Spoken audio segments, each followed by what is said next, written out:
మొన్న బ్రిజేష్ కుమార్ గారు ఇచ్చినటువంటి ట్రిబ్యునల్ జడ్జిమెంట్ ఆంధ్రప్రదేశ్ రాష్ట్రానికి కృష్ణా జలాలు విషయంలో తీవ్రమైనటువంటి అన్యాయం జరిగింది. ఇది చాలా క్లియర్గా ఆయన అనుకొని ఉండొచ్చు. బహుశా ఎలాగూ ఈ రాష్ట్రం మొక్కలైపోతుంది, వీళ్ళు దీన్ని ఎదుర్కొనే శక్తి సామర్థ్యం వీళ్ళకి లేదేమో అని అనుకున్నారేమో. కానీ బ్రిజేష్ కుమార్ గారి తీర్పు ఆంధ్రప్రదేశ్లో ఉన్నటువంటి ప్రతి పౌరుడికి చాలా తీవ్రమైనటువంటి మనస్తాపానికి, నిరాశ నిస్పృహలకు గురిచేసింది. అయితే దీనికి ఈ మధ్య రాజకీయ పార్టీలు చేస్తున్నటువంటి, ప్రధానంగా తెలుగుదేశం పార్టీ ఆ నాయకులు, ముఖ్యంగా చంద్రబాబు నాయుడు గారు చేస్తున్నటువంటిది అయితే చాలా దారుణంగా ఉంది. There is a clear award given by the Bachawat in 1973. దాని 1976లో క్లారిఫికేషన్స్తో ఆయన ఒక రిపోర్ట్ ఇచ్చారు. అది దాంట్లో చాలా స్పష్టంగా కృష్ణ మిగులు జలాలు, ఎక్సెస్ వాటర్స్ అని ఆంధ్రప్రదేశ్ రాష్ట్రం లోవర్ రైపేరియన్ స్టేట్ రైట్స్ ఏవైతే ఉన్నాయో ఆ హక్కులన్నీ వినియోగించుకునే సర్వ హక్కులు వాళ్ళకున్నాయి, వినియోగించుకోవాలి కూడా. లేకుండా ఇలాగుంటే ఇది సముద్రంలో మెర్జ్ అవుతుందే తప్ప, నిరుపయోగంగా ఈ నీళ్లు వెళ్ళి సముద్రంలో కలుస్తాయే తప్ప ఇవి మానవాళికి ఉపయోగపడదన్నటువంటిది చాలా స్పష్టంగా చెప్పారు. దాన్ని బేస్ చేసుకొని అప్పటి ముఖ్యమంత్రి ఎన్టీఆర్ గారు 11 ప్రాజెక్టులకు ఆయన శంకుస్థాపన చేస్తూ అంకురార్పణ జరిగింది. మీ అందరికీ గుర్తే ఉండాలి, పాత్రికేయ మిత్రులకు, మీడియా సోదరులకు, ఆనాడు ముఖ్యమంత్రుల సమావేశానికి నాటి ప్రధానమంత్రి ఇందిరాగాంధీ గారు రమ్మనమంటే ఎన్టీఆర్ గారు హాజరవటానికి నిరాకరించారు. ఎందుకు నిరాకరించారంటే బచావతే మాకు స్పష్టమైనటువంటి తీర్పు చెప్పారు, నేను మళ్ళీ అక్కడికి వెళ్ళి ఈ చర్చల్లో పాల్గొని నేను ముద్దాయిగా అక్కడ నిలబడాల్సినటువంటి అవసరం నాకు లేదు. పైగా ఏమైనా ఆంధ్ర రాష్ట్ర ప్రయోజనాలు దెబ్బతినే పరిస్థితి రేపు డిస్కషన్స్లో జరగచ్చు, నేను దానికి ముద్దాయిని కాదలుచుకోలేదు, విట్నెస్ కాదలుచుకోలేదు అన్న ఉద్దేశంతోనే ఆయన ఎవరు ఎన్ని చెప్పినా ఆగకుండా ఆ ప్రాజెక్టుల నిర్మాణానికి నాడు శంకుస్థాపన చేసి ఆయన ముందుకు వెళ్ళారు. అది మనందరికీ తెలిసినటువంటిది. తదనంతర ప్రక్రియలో రాజకీయ మార్పులు అనివార్యమైనటువంటి సందర్భంలో చంద్రబాబు నాయుడు గారు రాష్ట్రానికి ముఖ్యమంత్రిగా రావడం జరిగింది. వచ్చిన తర్వాత చాలా క్లియర్గా మేమందరం కూడా చెప్పాం, అయ్యా మనం ఆయన ప్రాజెక్టులు ప్రారంభించారు, దాన్ని పూర్తి చేయాల్సినటువంటి బాధ్యత మన దగ్గర ఉంది. ఈ రాష్ట్రంలో కరువు విలయ తాండవం చేస్తుంది. రేపటి భావి భవిష్యత్ రైతాంగానికి కానీ ప్రధానికానికి కానీ చుక్క నీరు, మంచినీరు కూడా తాగటానికి మనకు ఉండదు. దీని మీద దృష్టి పెట్టాలని చెప్పి మా బోటి వాళ్ళని చెప్పాము. అలాగే ఇర్రెస్పెక్టివ్ ఆఫ్ పొలిటికల్ పార్టీస్, అన్ని రాజకీయ పార్టీలు కూడా అయ్యా మీరు ఎక్కడికి వెళ్తే అక్కడ కరువు తాండవిస్తుంది. దయచేసి దీన్ని ఓవర్కమ్ కావాలంటే ఆ రోజు వేసినటువంటి బచావతి తీర్పు అవార్డుకు దృష్టిలో పెట్టుకొని రామారావు గారు ఏదైతే ప్రారంభించారో అవి పూర్తి చేయండి అని చెప్పంటే 9 ఏళ్ళలో నాడు మనం కేటాయించినవి 9,000 కోట్ల రూపాయలు మాత్రమే. ఇది సాధ్యమా? ప్రాజెక్టుల పూర్తిపై మీకున్నటువంటి ఏ విధమైనటువంటి శ్రద్ధ ఉందో, ఎంతటి మీరు ముందుకు తీసుకువెళ్లారో చాలా స్పష్టంగా అర్థమవుతుంది. It is on records. 9,000 crores only have been allocated for the uncompleted project, with projects started by N.T. Ramarao. In keeping in view of Bachawat award మనకి అన్ని హక్కులు ఉన్నాయి కనుక అని చెప్పాను. 75 సంవత్సరాల వాటర్ని డిపెండబిలిటీని బేస్ చేసుకుని సమీక్షించి ఆంధ్రప్రదేశ్ అంటే యావరేజ్ 75 సంవత్సరాలు తీసుకొని యావరేజ్న వాటర్స్ ఎంత మనకి ప్రవాహం వస్తుందన్నటువంటి దాని మీద ఈల్డ్స్ వస్తున్నాయని దాని మీద చేస్తే మనకి 811 టీఎంసీ వాటర్స్ని మనకిచ్చారు. దాన్ని వినియోగించుకోవడానికి అన్ని చర్యలు నాడు చేపట్టడం జరిగింది. కానీ తీవ్రమైనటువంటి నెగ్లిజెన్సీ మీరు ముఖ్యమంత్రిగా ఉన్నప్పుడు చేసి ఈనాడు రాజశేఖర్ రెడ్డి గారు ఇవి అక్కర్లేదు మాకని చెప్పి అనడం ఎంతవరకు కరెక్ట్? నేను అడుగుతున్నాను. మీరు ఇక్కడ 1997లో కర్ణాటక ప్రభుత్వం ఫైల్డ్ ఏ సూట్, పిటిషన్ వేశారు సుప్రీంకోర్టులో. సుప్రీంకోర్టులో పిటిషన్ వేస్తే చాలా స్పష్టంగా అది 2004లో జడ్జిమెంట్ వచ్చింది. అది ఏమొచ్చిందంటే కృష్ణా జలాలపై ఆంధ్రప్రదేశ్ రాష్ట్రానికి హక్కు లేదు అంటే మిగులు జలాల మీదనని. ఆ తీర్పు ఎవరు ప్రధానమంత్రిగా ఉన్నప్పుడు జరిగిందో తెలుసా చంద్రబాబు నాయుడు గారు? మీకు తెలీదా? మీరు ఎంతో ఆప్యాయతగా అవ్యాజానురాగంగా రాజకీయ లక్ష్యాలను దృష్టిలో పెట్టుకుని చేసిన దేవగౌడ్ గారి సమయంలోనే జరిగింది. మీరు మర్చిపోకండి. Devegowda earlier in the Karnataka state he was irrigation minister and the chief minister of Karnataka also. ఆయన ఒక పక్క ప్రైమ్ మినిస్టర్గా ఉండి మరొక వైపు ఆ రాష్ట్ర అవసరాలను రక్షించుకోవటానికి ఈనాడు కర్ణాటక ప్రభుత్వం చేతన సుప్రీంకోర్టులో పిటిషన్ వేస్తే సుప్రీంకోర్టు 2000 సంవత్సరానికి చాలా స్పష్టంగా జడ్జిమెంట్ ఇచ్చింది. ఆనాడు ముఖ్యమంత్రిగా ఎవరున్నాం ఇక్కడ? మీరు లేరా? ఆ జడ్జిమెంట్ కాపీ మీరు పట్టుకొని వస్తారా, మమ్మల్ని పట్టుకొని రమ్మనమంటారా? చెప్పండి చంద్రబాబు నాయుడు గారు. మీరు 1973 అవార్డు ఇచ్చిన దగ్గర నుంచి ఈనాటి వరకు బ్రిజేష్ కుమార్ ఇచ్చినటువంటి జడ్జిమెంట్ వరకు జరిగినటువంటి ప్రతి సంఘటన మీద మనం ఓపెన్ డిబేట్కి సిద్ధంగా ఉన్నాం. మీరు ఎందుకు ఇవాళ వెళ్ళారు? మీరు కృష్ణా బ్రిడ్జి దగ్గర.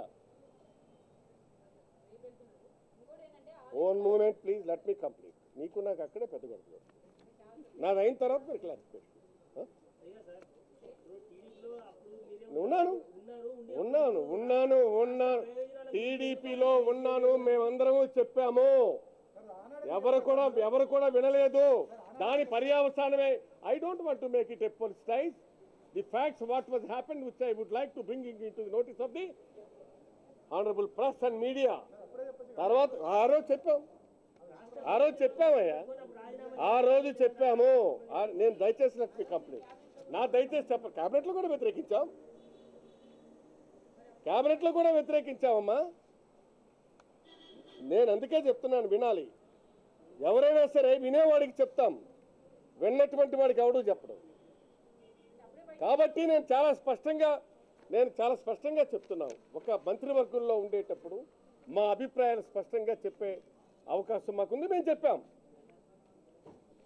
దాన్ని పరిగణలోకి తీసుకోవాల్సినటువంటిది హెడ్ ఆఫ్ ది క్యాబినెట్. కాబట్టి మేము చాలా స్పష్టంగా చెప్తున్నటువంటిది, ఈ రోజు మేము అడుగుతున్నాం, మేము ఆ జడ్జిమెంట్ కాపీని మేము తీసుకొని వస్తాం.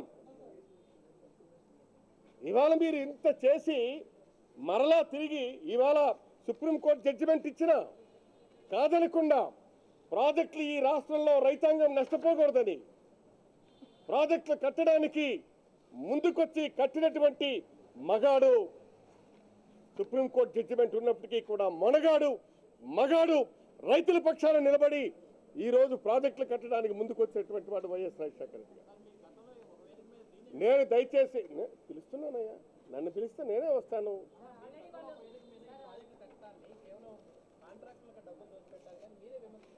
ఎవరు స్క్రిప్ట్స్ ఉంటాయమ్మా, నీకు ఒక స్క్రిప్ట్ ఉంది కదా, మీ మేనేజ్మెంట్ మీకు ఇస్తారు. దట్స్ వాస్తవాలు మాట్లాడుకోవాలి. No nothing. ఇవాళ నేను డేట్లతో సైతం ఇస్తున్నటువంటి జడ్జిమెంట్ కాపీలు ఉదాహరిస్తున్నాను. ది డే జడ్జిమెంట్లతో సైతం నేను ఫ్యాక్ట్స్ చెప్తున్నాను. నేను ఇవి కాదని చెప్పానండి. ఏనాడైనా సరే మన టైంలో ఖరీఫ్ కనీసం మనం నీళ్ళు ఇవ్వగలిసామా చెప్పండి? కృష్ణా డెల్టాలో సరే ఆనాడు మంత్రిగా ఉండొచ్చు, నేను కేబినెట్ రెస్పాన్సిబిలిటీ నాకు ఉండొచ్చు. అయితే కేబినెట్లో ఉన్నంత మాత్రాన మా అభిప్రాయాలు మేము చెప్పినప్పుడు ఖచ్చితంగా మేము చెబుతాం ఇక్కడ రైతుల పరిస్థితులు ఇలా ఉన్నాయని. నేను మేము కాదండలేదే.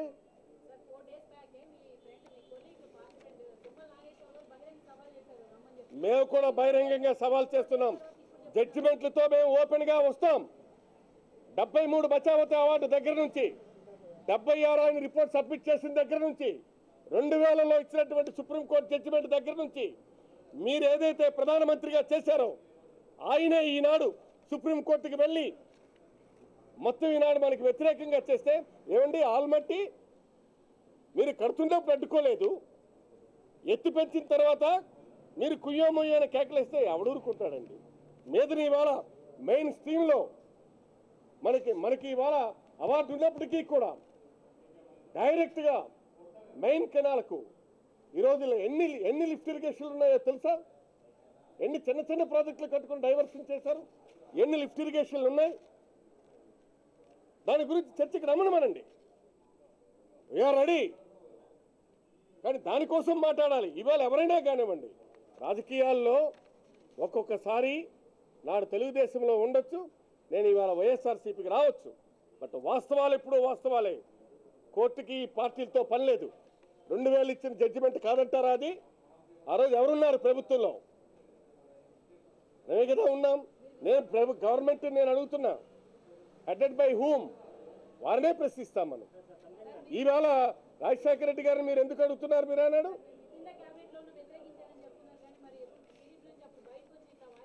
చూడమ్మా, ప్రతిదానికి కూడా బయటికి రావడం అంటే అది దానికి ఒక పద్ధతి ఉంటుందమ్మా. నీ ఇష్టం, నువ్వేమైనా రాసుకో. అర్థమైందా? నేను చాలా స్పష్టంగా చెప్తున్నాను. ఇవాళ ఇన్ని ప్రాజెక్టులు కడుతున్నప్పటికీ కూడా నిమ్మకి నీరెత్తినట్టుగా ఉండి ఈరోజు మీరు మాట్లాడుతున్నారు ఇది. తర్వాత రెండవది, నాకు తుమ్మల నాగేశ్వరరావు గారు మన మాట్లాడినప్పుడు నేను చూశాను, ఆయన భాష కానీ ఆయన హావభావాలు కానీ చూశాను. It's not correct language. కొద్దిగా సవరించుకోవాలా. మనం ఎదుగుతున్నటువంటి రాజకీయ నాయకులు. ఇవాళ నేను మాట్లాడాలంటే చాలా మాట్లాడగలను, నాకంటే ఎక్కువ మాట్లాడే పరిస్థితి అక్కడ ఎవరికి లేదు. I can but I can't, because ఇది మీడియా ముందున్నాం. మనం మొత్తం ఆంధ్రప్రదేశ్ రాష్ట్రం వాస్తవాలు చెప్దాం వాళ్ళకి. మేము డైరెక్ట్ డిబేట్కి రమ్మనమంటున్నాం. పట్టుకొని వద్దామా? ఎస్. ఎవరండి? నేను అంటున్నటువంటి చంద్రబాబు నాయుడు వస్తే ఆలోచిద్దాం. అక్కర్లేదు మేము జగన్మోహన్ రెడ్డి గారి దాకా డిబేట్కి అక్కర్లేదు. వాళ్ళకి ఎవరైనా సరిపోతాం. Let them come. అంత సీనేట్ లేదు. అవును.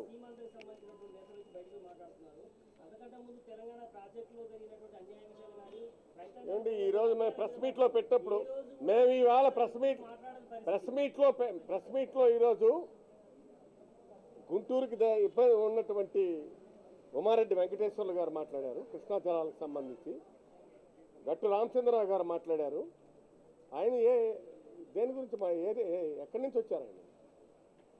Is the reason from Telangana, is from Seemandhra, I'm from Seemandhra.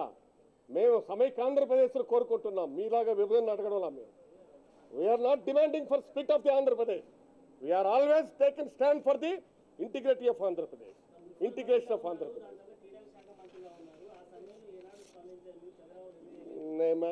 ఇలా వింటావమ్మా, నీవు ప్రియాక్యుపైడ్ మైండ్తో వచ్చావు, అదే ప్రశ్నిస్తావు. నాకు తెలుసు, విషయాన్ని మాట్లాడుకుందాం. డోంట్ పుట్ ప్రియాక్యుపైడ్ మైండ్ క్వశ్చన్తో రామాక. ఇప్పుడు నేను విషయంకి వస్తున్నాను, డైరెక్ట్గా వాళ్ళు రమ్మనమంటున్నాం. వాళ్ళు వస్తారో రారో వెళ్ళి తెలుసుకోమని చెప్పండి. రైట్, మేము రెడీగా ఉన్నామంటున్నాం కదా. మీకు మరి ఎక్కడిది అక్కడ నారద మహర్షి పాత్ర ఉంటుంది కదా, వెళ్ళి చూడండి. అక్కడ ఇక్కడ ఒక డేట్ ఫిక్స్ చేయండి. వద్దాం. Okay okay. నేను ఎందుకంటున్నానంటే, ఇవాళ ఈ ప్రాజెక్టుల్ని అడ్డుకునే పరిస్థితి చేయకుండా రాజశేఖర రెడ్డి వల్ల జరిగింది. ప్రతి ఒక్కటి కూడా ఏది జరిగినా రాజశేఖర రెడ్డి జగన్మోహన్ రెడ్డి, రాజశేఖర రెడ్డి జగన్మోహన్ రెడ్డి. పర్లేదు, డైరెక్ట్ చెప్పమ్మా. ఆయనకి